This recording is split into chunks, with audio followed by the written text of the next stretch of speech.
Today's story is Birbal and the Mango Tree. Ram and Sham were in a fight.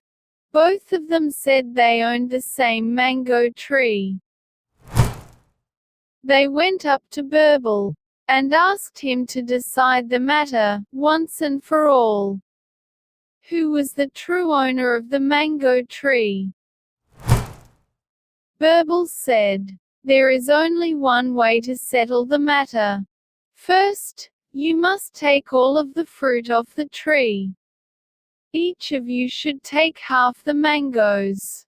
Then you must cut down the tree and divide the trunk in half. Each of you should take half the wood too. Then everything will be fair. That is what I say." Ram thought it was all a good idea, and he said so. But Sham said, "Your Honor, I have tended that tree for 7 years.